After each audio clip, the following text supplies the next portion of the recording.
trong luôn chọn xong rồi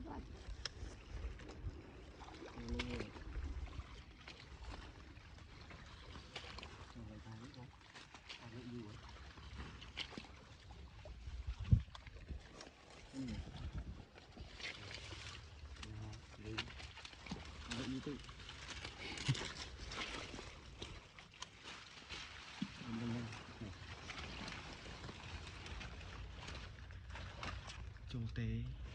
giá chù thùng cái gì cái đó ôi bị trống này anh nghe đó ui lấy không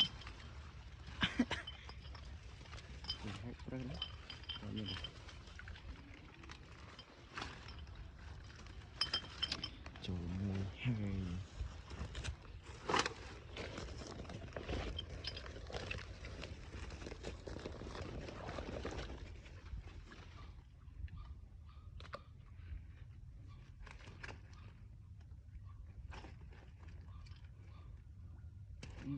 chặt luôn như này anh đang chặt đây sao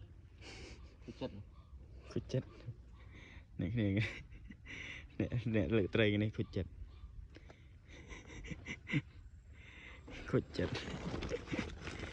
ngay tìm váy ra cho đó nghe với đã ngay tại tôi